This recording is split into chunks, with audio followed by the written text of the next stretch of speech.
Dahil sa pait ng kahapon, sinikap mo makalimutan ang nakaraan. Yung pait at sakit na dulot ng kahapon.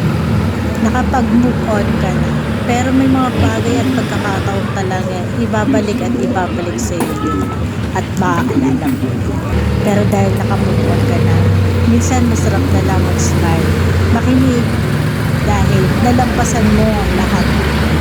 Dahil sa pait at sakit na dulot nito sa iyo, nagagawa mo ng sumaya, makipagkwentuhan na dulot ang ginawa nila sa nakaraan. Okay na? Pero dahil pinatatag ka ng Panginoon, malakas ka na, nakakatayo, nakaka-smile sa harapan. Okay na yung sukat? And that's the power of God.